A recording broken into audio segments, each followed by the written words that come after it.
అమ్మలారా, అక్కలారా, అయ్యలారా, నా బిడ్డ పోయింది. నా బిడ్డను ఓ దొంగలు మోసం చేసిరు.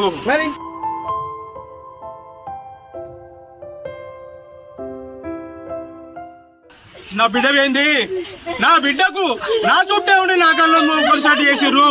ఇట్లాంటి బిడ్డలను మీ పిల్లలకు అన్యాయం చేసుకోకూరి. అయ్యలారా, అమ్మలారా, బిడ్డ ఇట్లాంటి బతుకులు మీరు బతకగలి, తల్లిదండ్రులకు అన్యాయం చేయకూరి. హాస్టల్ నుండి హాలిడేస్ అని మొన్న శుక్రవారం నాడు వచ్చింది.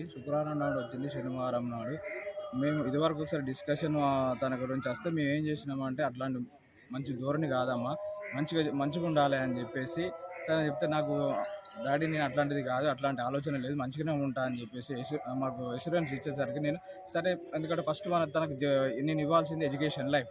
తనంతా 18లోనే ఉండే, 18లో ఉన్నప్పుడు ఇది జరిగింది, అది మైనర్ ఉన్నప్పుడే జరిగింది. కానీ నేను ఏంటంటే ఆ అబ్బాయి జీవితం నాశనం చేయకూడదు, మన వ్యక్తిగత మన అమ్మాయిని సక్రమ దారిలో పెట్టుకుంటే సరిపోతుంది కదా అని చెప్పి నేను ఒక సందర్భంలో ఆమెకు చెప్పేసిన, డాడీ నువ్వు చెప్పినట్టు ఎట్లా చెప్తే నేను అట్లా వింటానన్నది.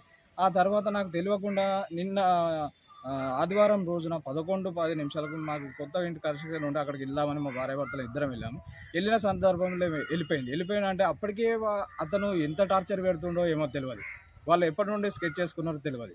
ఆ స్కెచ్ చేసుకునే ఆమె టార్చర్ భరించలేక 11:20 ఇంట్లో నుండి వెళ్ళిపోయిన విషయము 11:20 వెళ్ళి 1 గంటకు పోలీస్ స్టేషన్కి వచ్చి మేము పెళ్లి చేసుకున్నామంటే, పెళ్లి చేసుకునే తల్లిదండ్రులకు తెలియదా?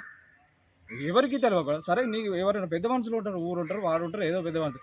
ఇట్లా అమ్మాయిలను ఈ ఊర్లో వాడకు తిరుక్కుంటా ట్రాప్ చేస్తే, వాడు మా ఇంటి పక్కడు కాదు, ఎక్కడో వాడికి కూడా వాడు అసలు మాకు తెలియనే తెలియదు. వాడు ఇక్కడ అమ్మాయిని ట్రాప్ చేయడం ఏంది? ఆడపిల్లల్ని ఏ రకంగా పెంచాలనే భయం కలిగింది.